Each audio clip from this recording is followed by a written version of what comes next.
Thank you. All right. Good morning, everybody. Good morning.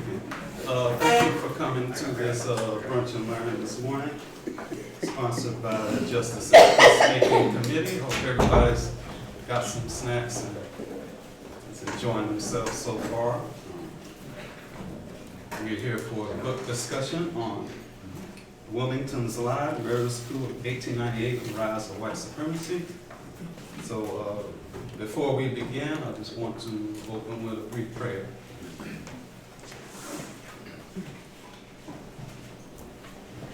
Dear God, thank you for this day and this opportunity to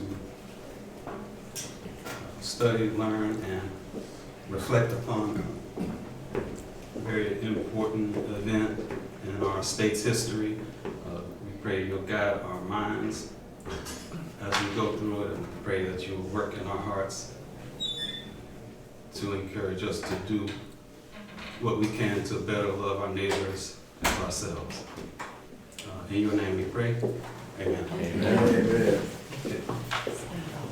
So, Wilmington's Lie, 1898. So, why did we choose this book for discussion? Is the question. Well, Miss Miranda brought the book to my attention. I did not know about it, but she brought it to my attention, and I looked into it and decided that, oh, okay. It was a Pulitzer Prize winning book, and I decided, okay, this would be a good subject for Black History Month. I think that it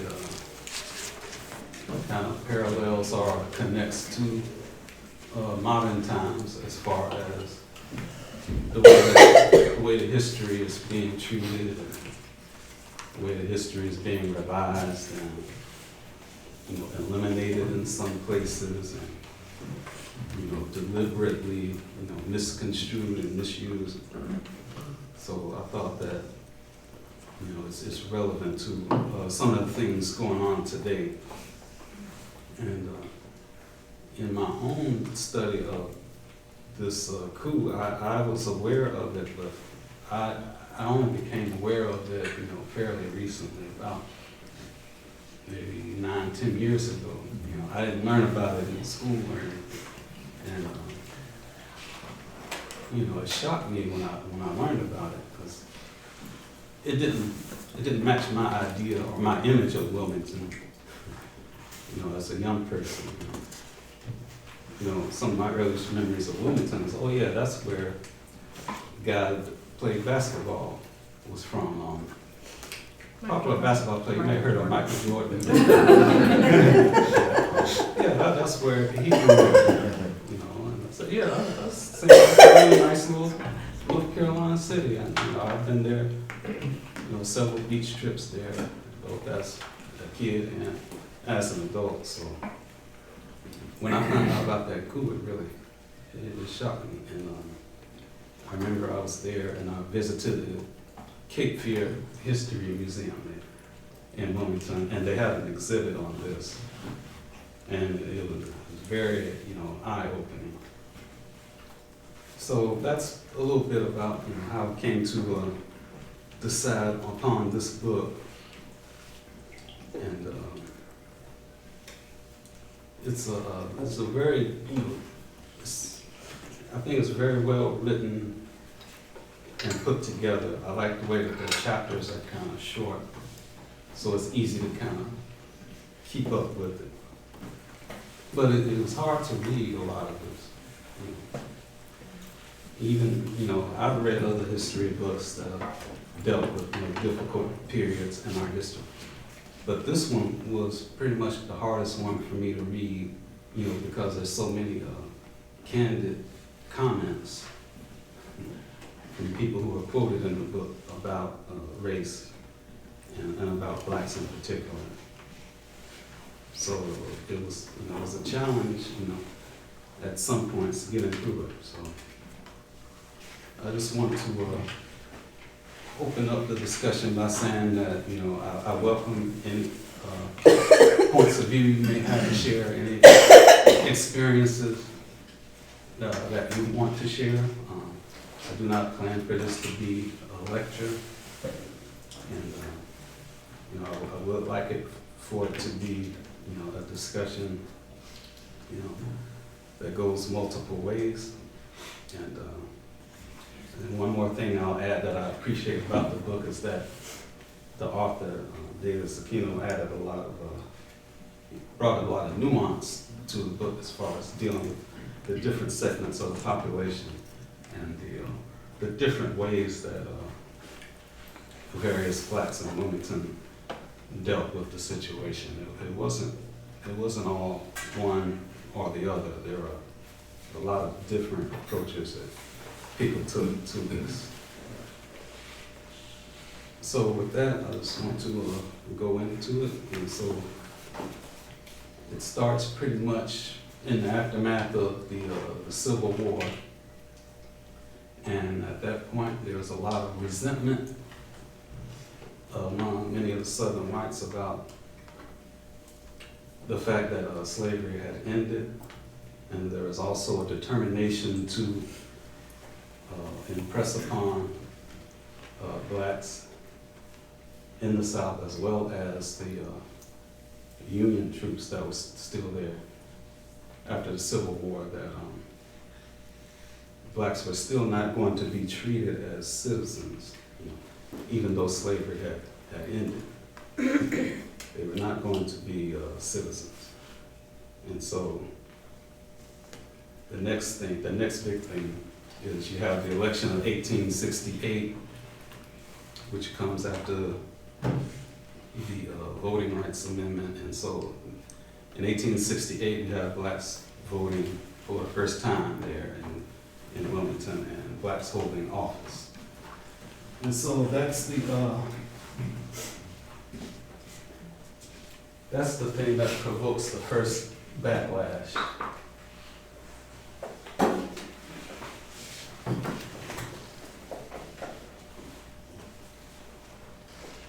Because there's a greater population of blacks in the community, correct? 60% black in Wilmington at that time. And now if black men can vote, they can vote for whom they want.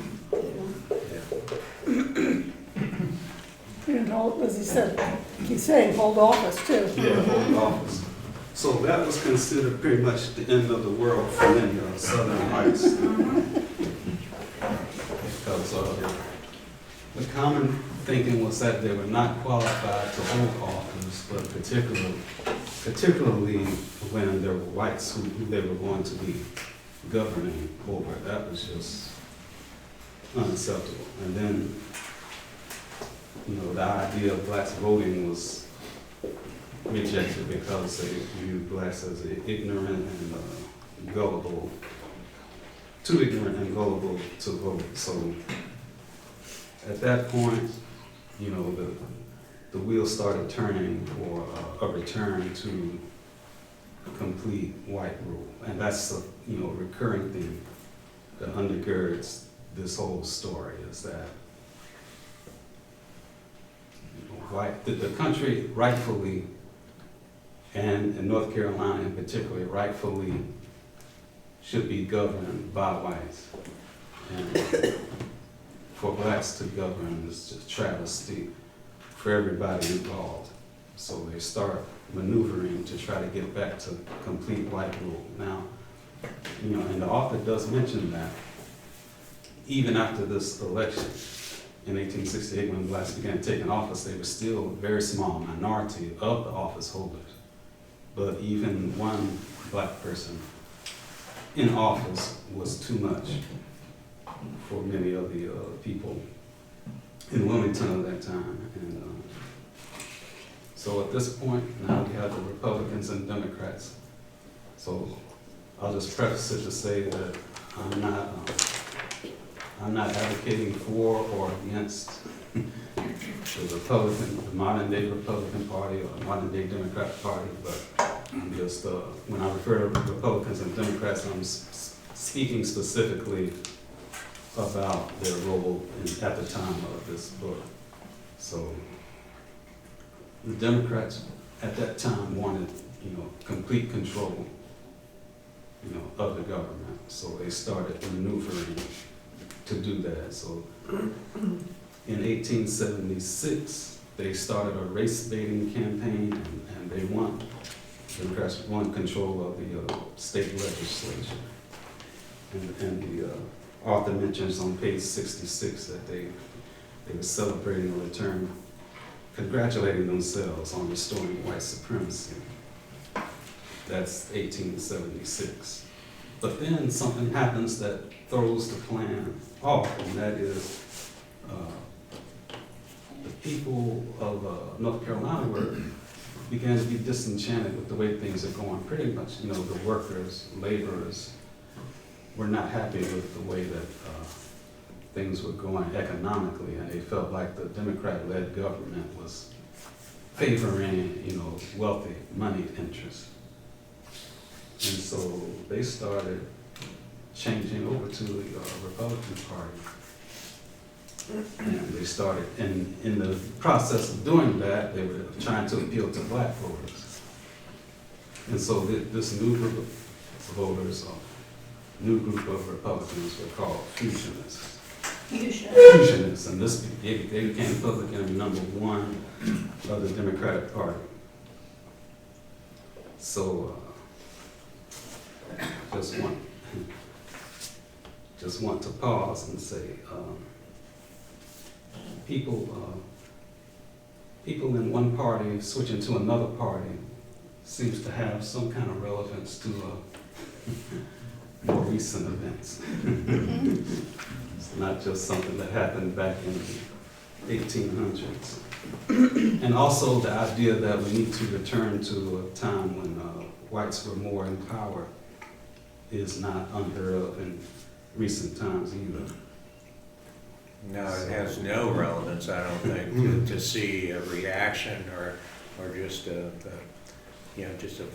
tremendous backlash to a black being in office. I mean, who could imagine that an elected African American could cause such a? I mean, it's striking to me the similarities I see, between the 1868 election, President Obama's election, and then what the calculated efforts that were made in the media and politically. I was really struck by just the News and Observer and Raleigh and other media, and the careful planning. Yeah. It wasn't in any way a spontaneous uprising. No. It was so calculated to achieve what it did, and even the either getting elected officials to leave their office or beating them at the ballot box wasn't enough. It then had to continue to just go suppression through the workplace and in every respect. But in particular, the media's role in this whole uprising. Yeah. Something that struck me was the use of the fear. I mean, Yeah. like you said at the beginning, they talked about it being that there was black domination in Wilmington, and there was in no way black domination in Wilmington. There were more black citizens who could vote, but there were not more blacks in government than there were whites in government. Right. So, but they talked about this black domination, and they characterized, all black men as, to scare people. And it's the exact same thing that's happening now. They're eating our dogs and cats, and I mean, like it's that fear, and it works. I mean, scaring people works, and It works, and it's disturbing that it works without any evidence to Yeah. support it, you know. Yeah. Yeah. All evidence to the contrary. How hard is it to look and say there are this many police officers and that's not a majority, and there are this many aldermen and that's not a majority? I mean, it just, you know. Do you guys, do any of us here still, when we went to the REI, do you remember that one a few years ago when Dina Hayes Green's group came in?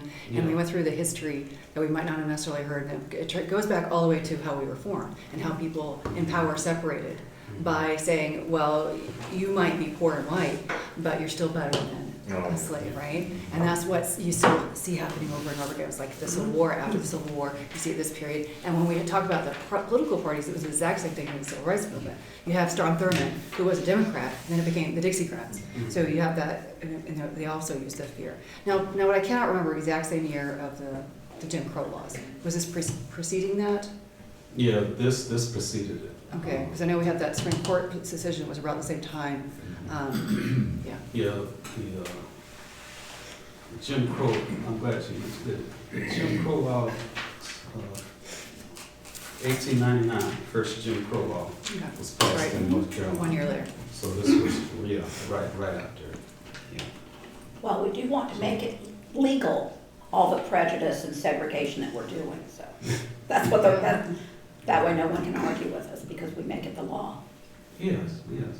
I pulled out something from February 11th from Heather Cox Richardson's Letters from an American, and I'm sure there's many in here who subscribe and read that as well, but something that Jody and Heather just said, and I just printed it and brought it with me just in case, but something that you two just said, I think, and this is from this newsletter, in the 1850s on a fragment of paper, Lincoln figured out the logic of a world that permitted the law to sort people into different places in a hierarchy, applying the reasoning he heard around him. If A can prove, however conclusively, that he may of right enslave B, why may not B snatch the same argument and prove equally that he may enslave A? Lincoln wrote. You say A is white and B is black. It is color then, the lighter having the right to enslave the darker. Take care. By this rule, you are to be slave to the first man you meet with a fairer skin than your own. You do not mean color exactly. You mean the whites are intellectually the superior of the blacks and therefore have the right to enslave them? Take care again. By this rule, you are to be slave to the first man you meet with an intellect superior to your own. But, say you, it is a question of interest. And if you can make it your interest, you have the right to enslave another. Very well. And if he can make it his interest, he has the right to enslave you. Lincoln saw clearly that if we give up the principle of equality before the law, we have given up the whole game.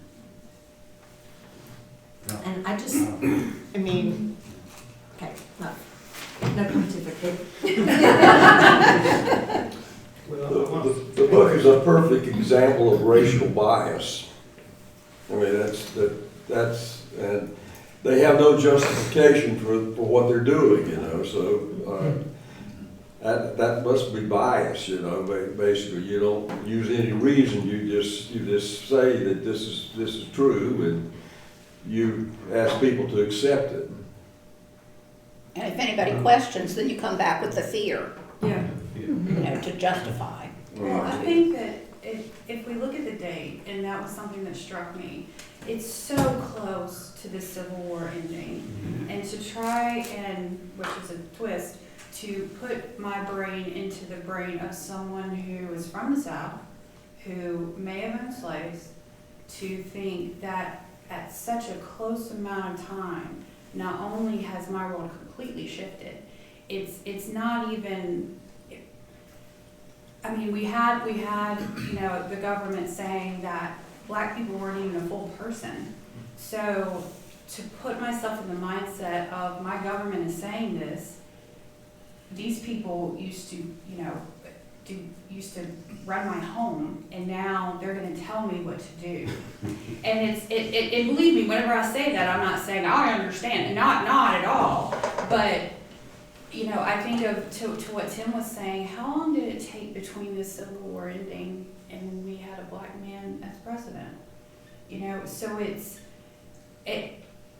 absolutely the quickness, I'm sorry, I need more coffee, like the turnaround is amazing, is absolutely amazing, but the virulence of the reaction is terrifying, you know, and it's like, no, this can't happen, this cannot, this is, it's just, am I making sense? Well, it's you have the people who profit from a caste system, and Thank that's you. what you have going on. Yeah. It's more like the concentration of power, because some of the people who are really angry and getting really worked up aren't the people who had any kind of ownership.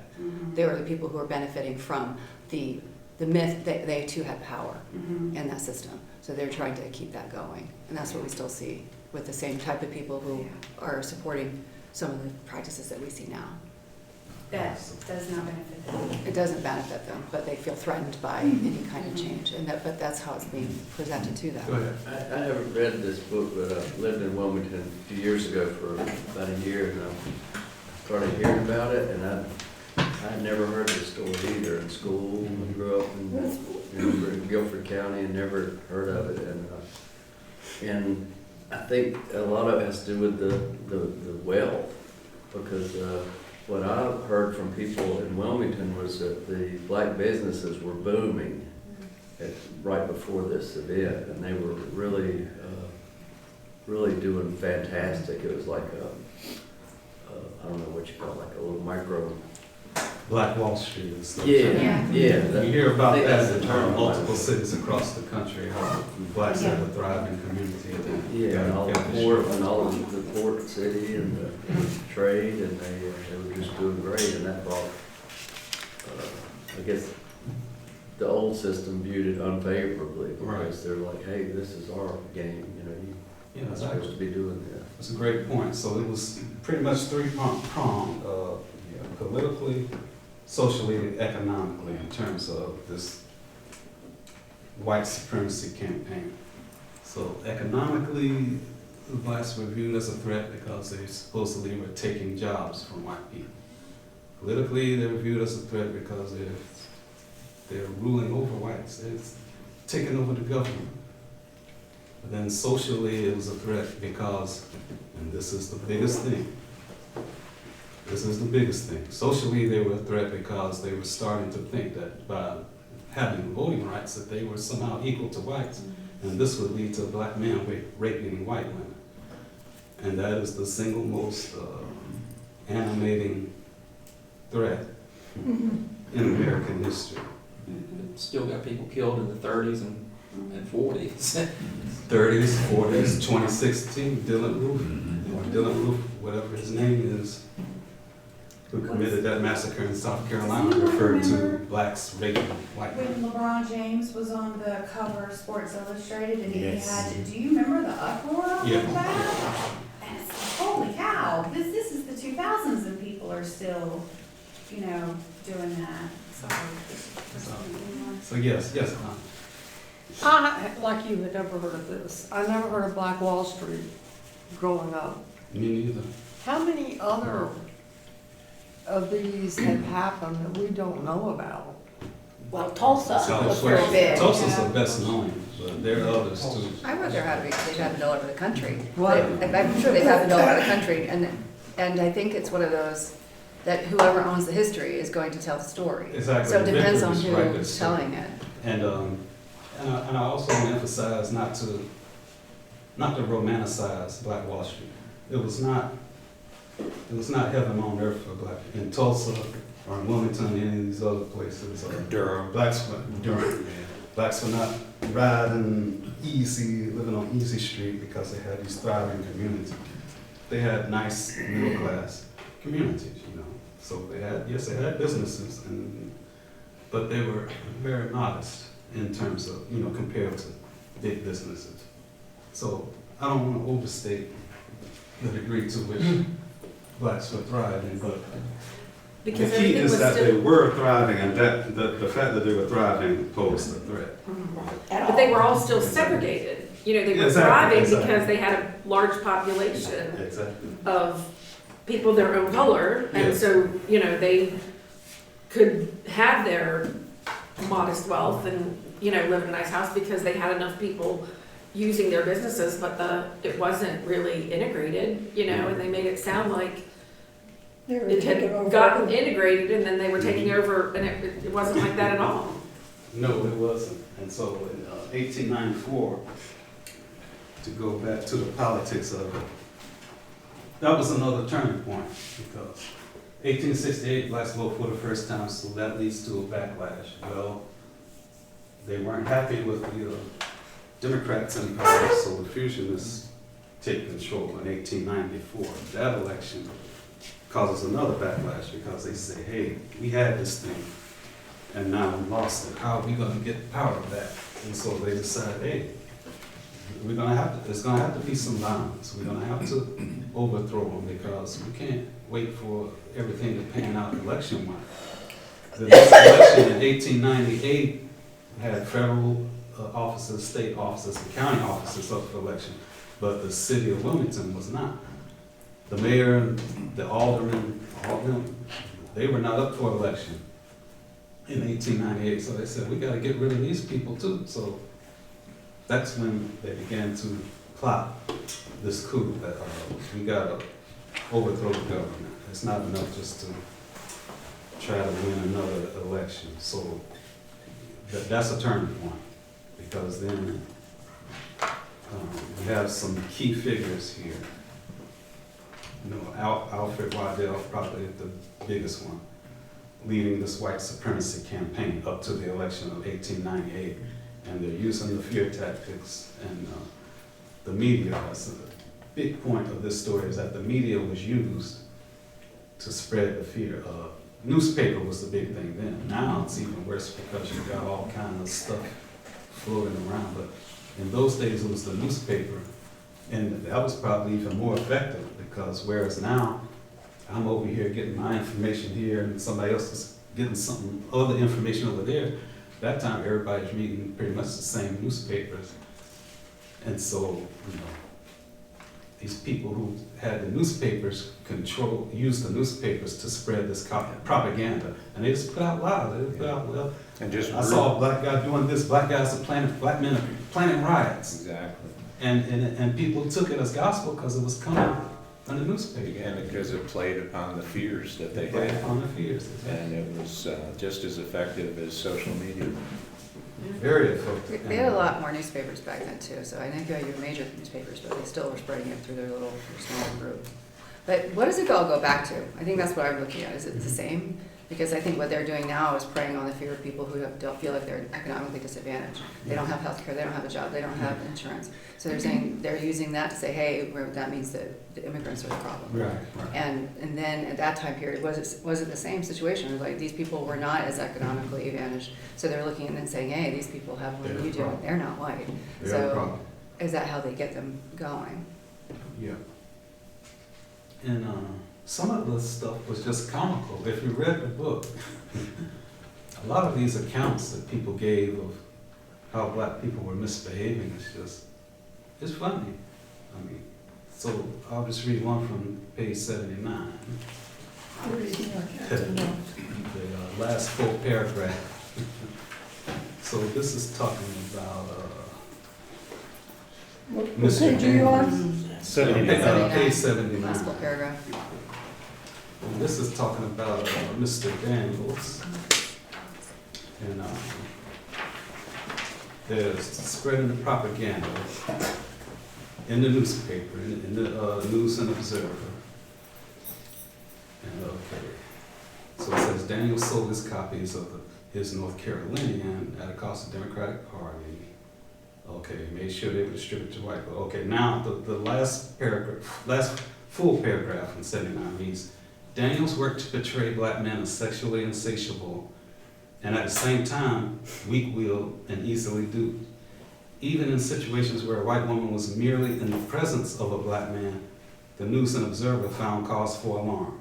In May, it published an article about a white woman who spotted a black man crossing her yard while she was using her outhouse. The woman screamed. The man fled. That was all. But the News and Observer headline suggested a narrow escape for the terrified woman. So it reads, no rape committed, but a lady badly frightened by a worthless Negro. That's the newspaper. So, I mean, again, so nothing happened, but there's a big newspaper article about how nothing happened. Because a woman was in the presence of a black man. There was a black newspaper, and he kept, trying to quote some argument that some of the things that Daniels was saying in the News and Observer weren't really correct. Yeah. They ended up burning this building down, and this was a real revolution, is what it was. By the white community. And that goes back to my point earlier, is that Alex Manley, who you referred to, is he was the editor of the Record newspaper.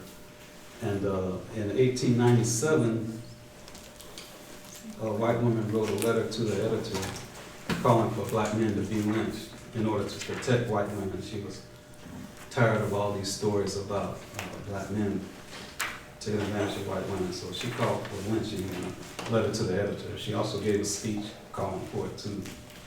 And so Alex Manley responded to her letter with his own editorial.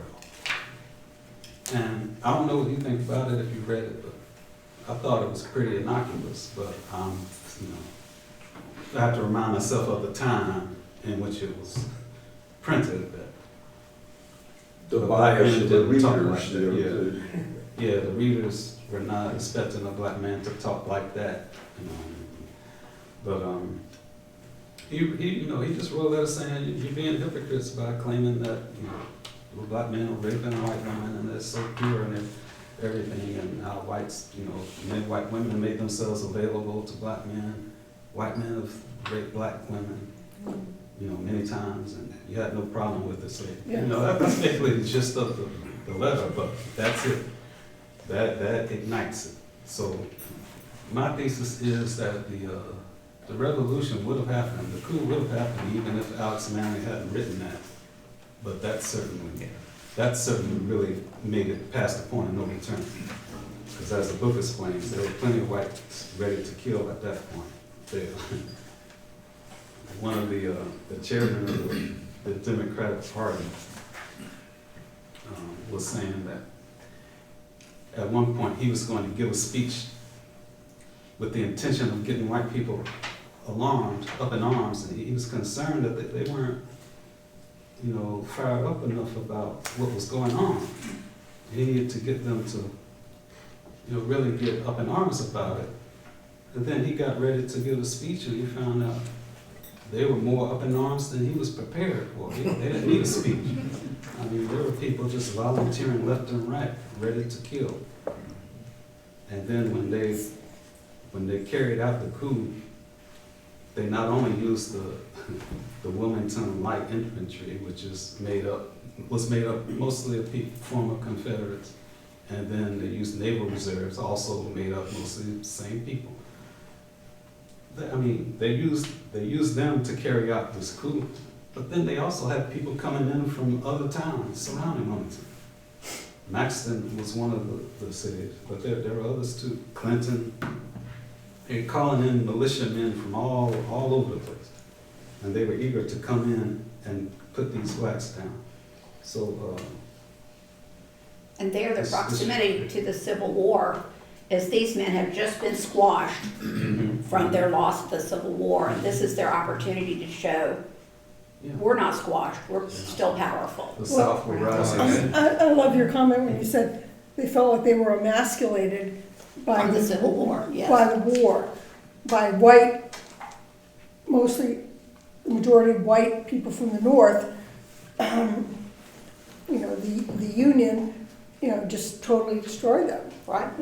And, that's when they felt. They felt like nothing, so they had to squash something lower than them so they could rise up a little.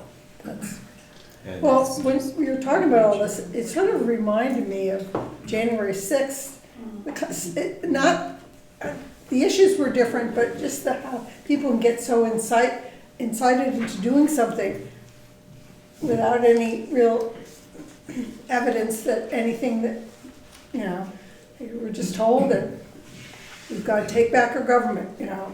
They're provoked, not educated. What? Provoked, not educated. So they're lighting a fire instead of really having Owned much the of a revolution. Wilmington newspaper? What's that? Who owned the Wilmington newspaper? Well, that Was it any of the there were multiple. perpetrators, or was it a company, corporation, or?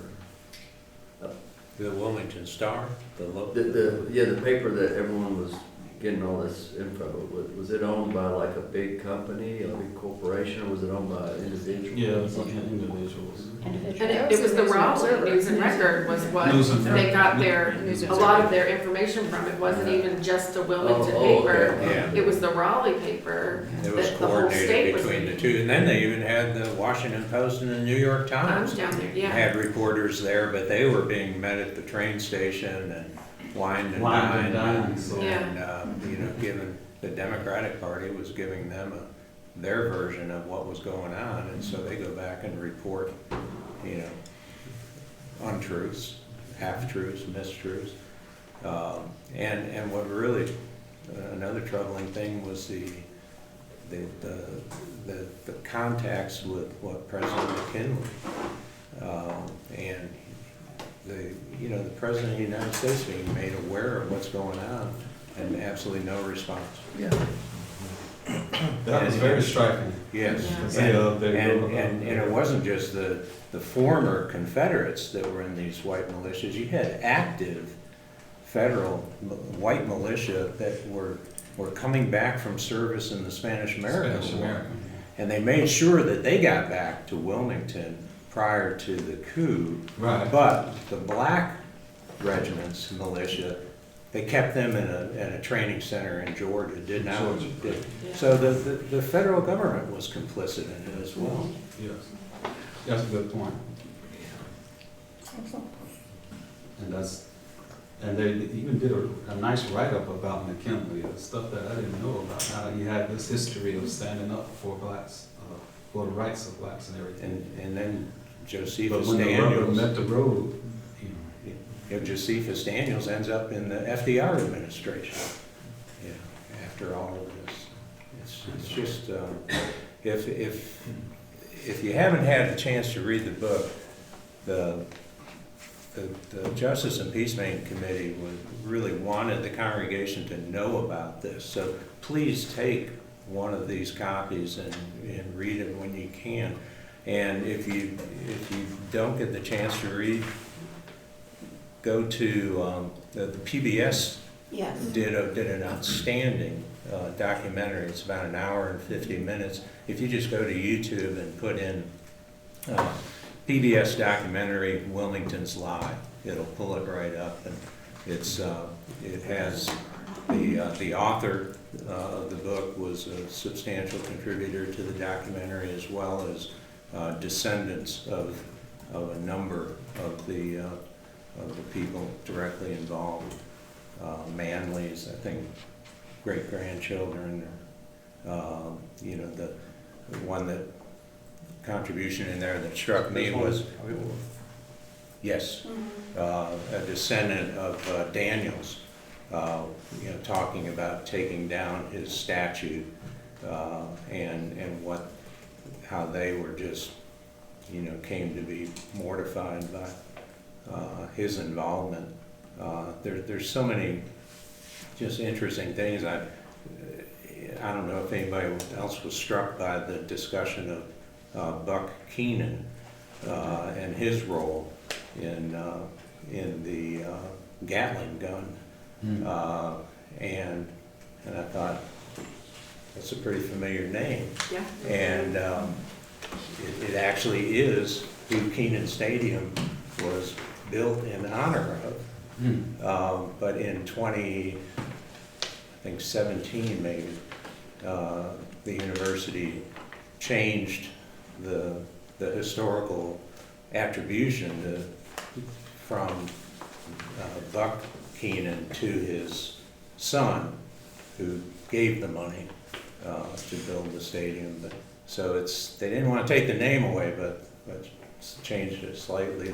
There's so much of that because the name George Roundtree, his law firm still exists in Wilmington. It's a very prominent firm. I used to have cases with and against them, and just again never knew any of this in all the years I was working in Wilmington.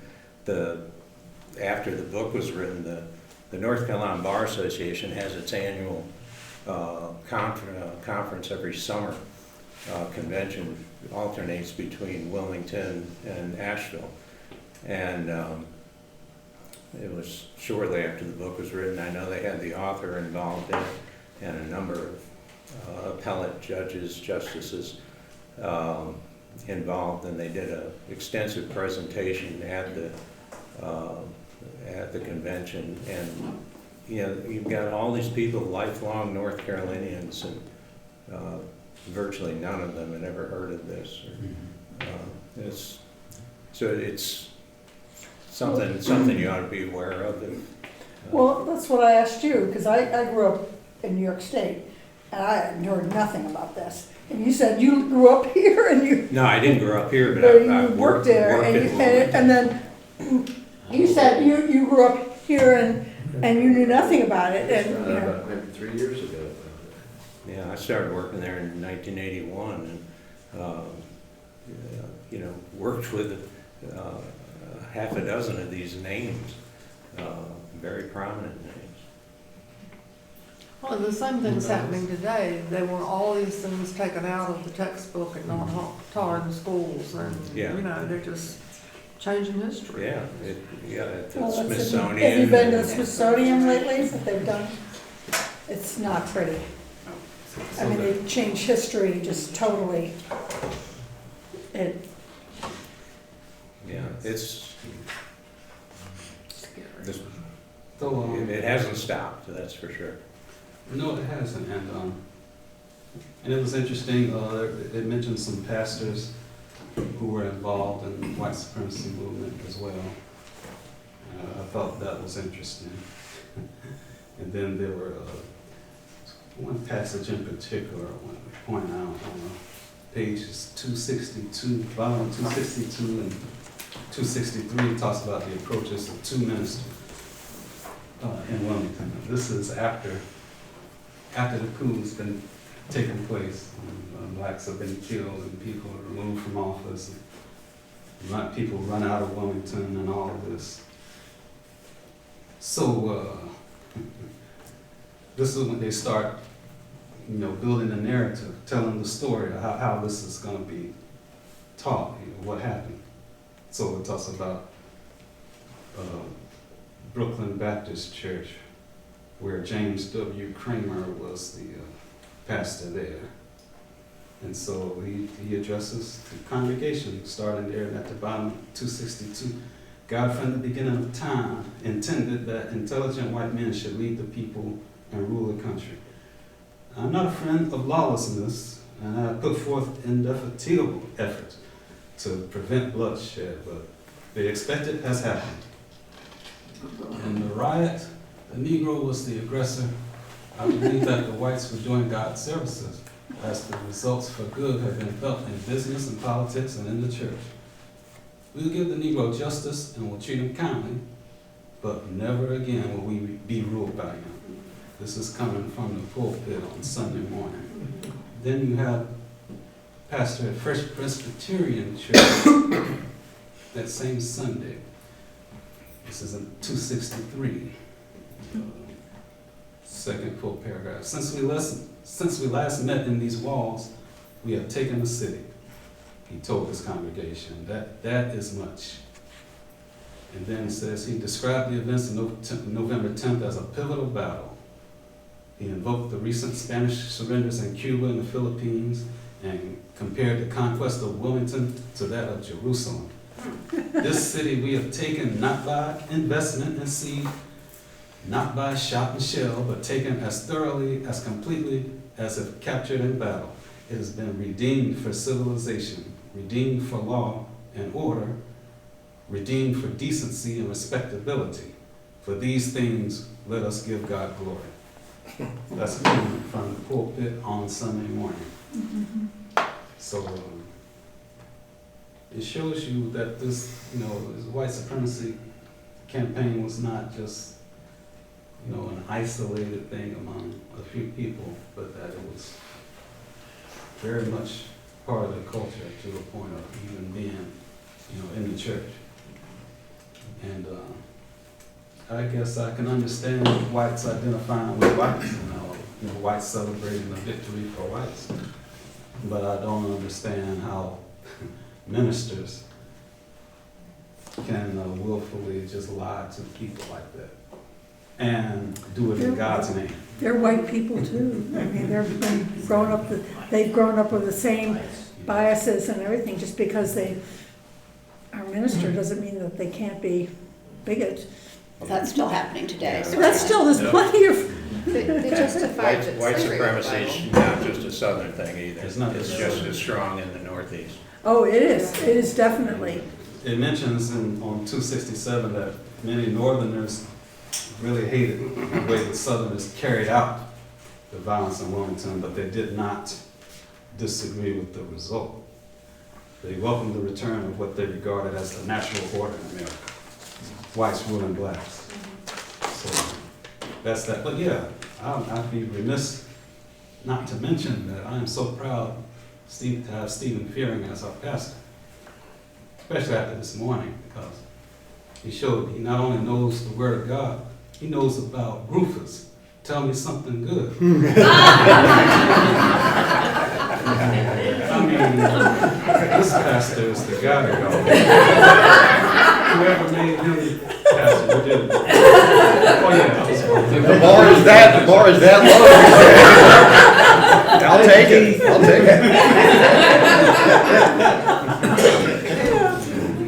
Keith, I just wanted to say one thing. I heard someone say once that our beliefs die about 5 minutes after we do. So it's really difficult to change our beliefs, and I think it's indicative of this, as you said, this was not an isolated event. I recently attended the Salem Presbytery meeting last Tuesday, and the Peace and Justice Task Force shared information about a lynching that took place in Graham, North Carolina, of the first black commissioner there, who was taken from his home, beaten. His mother was beaten, and he was hanged in the courthouse square there. And currently, there's a monument that kind of celebrates that still there now. Yeah. And so, I remember studying history, black history. I took a lot of black history classes, and I remember studying what was called the rolling eyeball statutes. And that, for those that are not familiar with that, in the South, there were these rolling eyeball statutes that made it unlawful for an African American to look a white woman in the eye. So, those kinds of, laws that were approved, and that sentiment, that attitude, is largely still prevalent today. Yeah. And so that's what we all have a task of trying to deal with and try to change. Yes. But just wanted to, it's something. And I appreciate you, Keith, for sharing all the information that you shared in this book, Wilmington Live. Thank you. You're welcome, and to that end, I'd like to open it up again. Get your thoughts. What do you think about what should we do going forward? My thinking is that voting rights are paramount, but not only voting rights, voting, actively voting, and being an informed voter are very important. A lot of the things, like I heard many times, elections have consequences. Elections have consequences. And this recent election has had a lot of consequences. And when I looked at the turnout, voting wasn't, what it could have been, so. Exactly. Yeah, well, I free think and that fair voting elections is are a- certainly under attack Yes. for November when there's talk of ICE agents being at the polls, just to make sure everything is safe. That wouldn't intimidate black and brown people at all from going to the polls. Well, there's access to it. I mean, you saw what happened in A&T, that they took the early voting. Yes, yeah. And they marched downtown and said no, but it's just those little things that don't seem like a lot to some people, but when they add up and you're taking away access to people who will vote, we won't even get into the fact that half the people in this country don't vote. But Right. it's the little things that really add up and make the difference that's just terrifying. People don't know what's going on. People work really Okay. hard, they're tired, and Okay. people are in power and they don't know. I mean, that's what I worry about. It's like, Yeah. how do we let them know, the people who we didn't vote for necessarily, but you still have to let them know, hey, you're not doing what I want you to do. You still represent me. Mhm. And then going out and voting. Mhm. But people, it's not, I think a lot of it's just people don't know. Like we talked about not knowing about this. We went to school. It depends. People don't know what's going on and they're not doing anything about it. Partly, and then they are going to be afraid.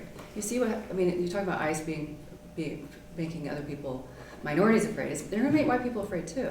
Yeah, I mean, I you would have- think if they were there, they'd intimidate me. Right, the DOJ's are looking at people who are saying things about ICE. I mean, this is a frightening situation right now. I mean, the two people that were killed in Minneapolis, they were both white. Yeah, and a lot of people have seized upon that and said, okay, well, this has been happening to non-whites all these years. Now it's coming around to whites and saying, okay, how do you like? I don't think that way of thinking is helpful at this time. But And I see what their point is. yeah, I see the point. But it doesn't help. It goes back to that Niemöller quote, remember that one? When he said, first they came for the tradespeople, I'm Yeah. one of those, so I didn't say anything, and then I they came didn't for the say socialists, and anything. then they came for me, but there's nobody left to say anything. We're at that point. Yeah. It's like, they're going after different people, Yes. and it's scary. And they have tried to punch a giant hole into the Voting Rights Act. I mean, we had the 14th and 15th Amendments, and he had this executive order taking away the 14th Amendment, and then the judges have said, no, you can't do that. But he's still saying those things. And then you have the Voting Rights Act and the 1965, and you have a lot of things that they're trying to take those rights away too. So you can't sit down. I guess that's what my concern is. Like, I'm tired. I know too. But I feel like I want to get, I fully relate to you. but I want to make sure that my voice is heard. Yeah. Because voting's not enough anymore. I think that's important to find a way to make our voices heard. And that's so frustrating when, in North Carolina, since the last election, they've redistricted.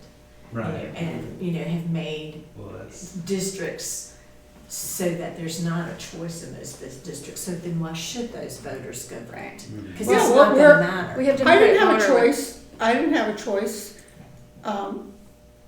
There was nobody running where they redistrict us.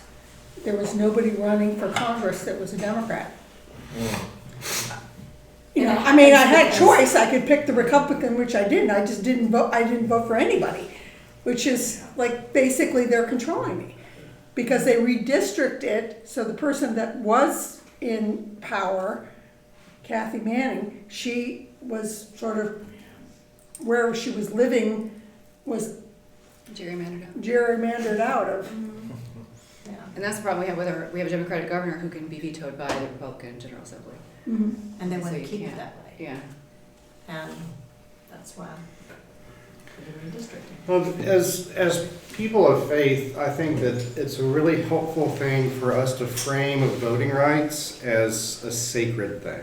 I think it's good for us to use that word, that voting is a sacred act, because democracy, as fragile and imperfect as ours is still the best form of government we have to advocate for the weak and the vulnerable around us.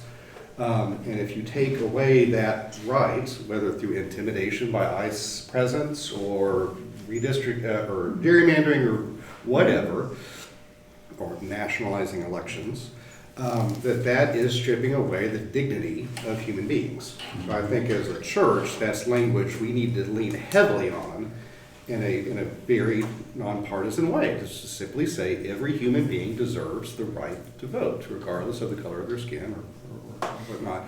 And the other thing that I think that we can do is, as Christians, is be responsive midwives of Scripture. And push back on the ways that Scripture is being perverted left and right to support white Christian nationalism.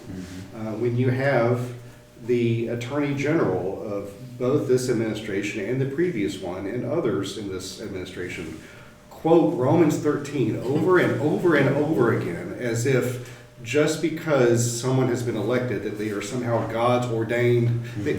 They never quote that when the other side is in power, but that's not right for the other side to say that either. That's not how Scripture is supposed to be used.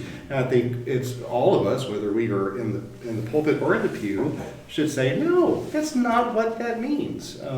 So I think being critical interpreters of Scripture is a really great nonviolent act of resistance when we see these rights being stripped away, which is why the sermons we preach matter, the hymns we sing matter, the liturgy we read matter. I'll get off my soapbox, but that's my 2 cents today. Amen. And that's one of the reasons why we're doing this book discussion and why this committee continues to do its work, because we feel it's important that all these things matter. That's important to remember our history, not to make somebody feel bad or to make somebody feel good, but so that we can learn and avoid mistakes that have been made in the past and figure out a better way to do things going forward. And so just having a book discussion and this, discussing history is now, like a radical act, because history is under attack. And if you talk about the history of race, then many people accuse you of being racist yourself or trying to stir up, anti-white sentiment or something of that nature. So as a committee, we don't try to speak on everything that happens, or every injustice that happens, but we try to be consistent about standing for the same things, in season and out of season, in fashion and out of fashion. So we recognize this kind of discussion may not be in fashion at this point, but it does matter that we try to remember who we are and give serious thought to who we want to be going forward. I really appreciate that reminder, Keith, because so many of these discussions, as you said, are labeled as we're trying to beat ourselves up or play this shame game. And I think that none of us is responsible for what happened in the past, but we're sure as hell responsible for what happens next.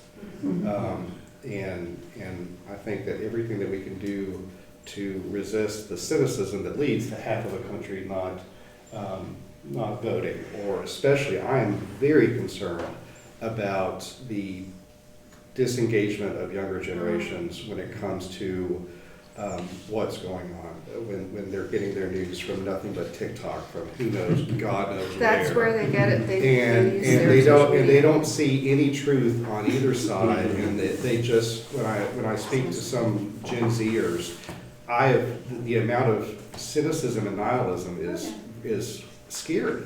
This whole idea of it doesn't matter. It doesn't matter. Why do we even care? Why should I even vote? So I think that every little thing that we can do to reach out to young folks especially and say, no, your vote does matter. It's that sort of thinking that's gotten us here to this, not in a shaming way or a condescending or belittling way, but to say, no, it does matter, and here is why. Well, they grew up in it's so weird to me to think, there's people who were born after 9/11. Like there are kids who I know I'm looking at you right now and you work with kids, but it's like, Well, you know, they were, and I Very see young. these jokes of like, all right, well, the kids are, what once in a lifetime crisis are we gonna have today? You know, we have 9/11 and now we have COVID and now we have Iraq and now we have this, but I will say one of the things that I grew up hearing that I came to realize was very wrong very fast is maybe my generation thought, well, racism will get better because that generation will die out. And then you realize, well, that generation had kids too, and put that in their head too. That's what I was And supposed to it just passes right down. Oh, So it does it die children out? today No, are- it just rolls One down favorite. generations. It's- Which is scary. And I mean, you said it, you're tired. Mhm. Me too. You know, a lot of our generation is just like, damn, what is it today? Yeah. You know, can we just not turn on the news today? And you get tired and you know, it's exhausting. What do you pass down to your kids when you're just exhausted? It's not just the kids, it's they parrot the ideas of their parents. So you have all, you know, we have a lot of people who, But at the same time, Good message. I am worried about our younger generations. I'm also encouraged by them as well. And I think it's really fair that we name that as well. Yeah. And I'm- I helped moderate, some of y'all know that I'm also the co-founder of a progressive group of clergy where we support one another in our congregations to resist white Christian nationalism. And I organized a panel a few weeks ago with 6 clergy from Minnesota, from Minneapolis, to talk about the resistance efforts up there. And one of the questions I asked them when I was moderating this Zoom call was, what's bringing you hope? And one of the things that they said was the younger generations are stepping up. And that, yes, they're getting their news from TikTok, and that's a problem, but they're also organizing with it as well. So I don't simply want to like throw all the blame on the younger generations, but I also find hope in them as well. And even in the moments when I do feel like giving up, I just remind myself that I can't. And that is not, it's okay to have moments of despair. I have them, I'm guessing you all do too. But to throw in the towel is not an appropriate Christian response. It never has been. Christianity has been in these existential moments before and has, you know, so I'm not trying to bogart the conversation. I'd like to end on a positive note by saying, echoing what you said, that I'm encouraged by what I see in young people too. I was The encouraged fact that about they're this. questioning things and trying to get the answers. I was encouraged by the service today and also the service that the middle school did. I mean, both of them, you know, great. I mean, I hate to say it, their sermons were great, you know, and it just, the whole. Learned a lot about cars today. it's a great functional. But you know, you can put it in a frame of mind that they can understand, and you know. And they put it in a frame we could understand. Yeah. Busted up knuckles. So. Any other final thoughts? I noticed when I lived in Wilmington just for a while, the media, the news station I perceived it a lot differently down there than I do up here. Like we've got the big 3 up in the triad, and down there, I guess they have, but it just came out differently. And I would take offense to it sometimes. And that's what kind of made me start asking questions and noticing things and going to the museum to just get an overview of what's going on down there. But I think sometimes the media gets people in certain markets all stirred up. I know they do. I mean, it's beautiful, but I noticed it was a little different down there.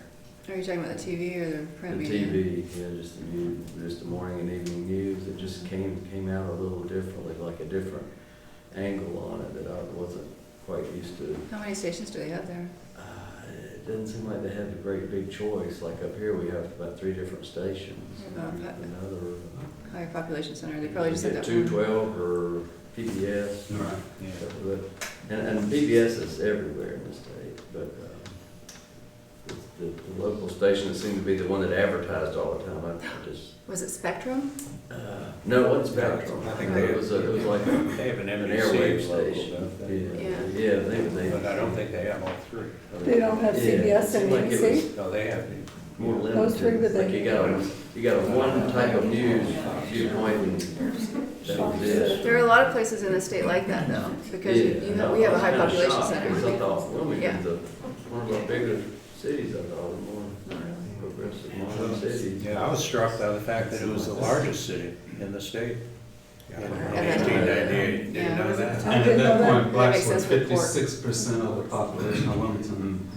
And now the latest figures say about 15%. 15? 15%, 14.8, something like that, or 14.5. I'm rounding up. So what, But, so where are this most had a of the lasting blacks impact. now? Are they what, Oh, they moved, the book talked about, they moved to different places. But- A lot of them moved up north. well, I know, but I'm saying in North Carolina. There are some counties with majority black populations. Greensboro has And the eastern has part. more blacks than white Yeah, in terms of That percentage. And rural yeah. areas. We have 100 counties. So What? there are 100 counties, so it's We are pretty 100. diverse. Yeah, I mean, But I yeah. finally have learned some of the counties. Yeah.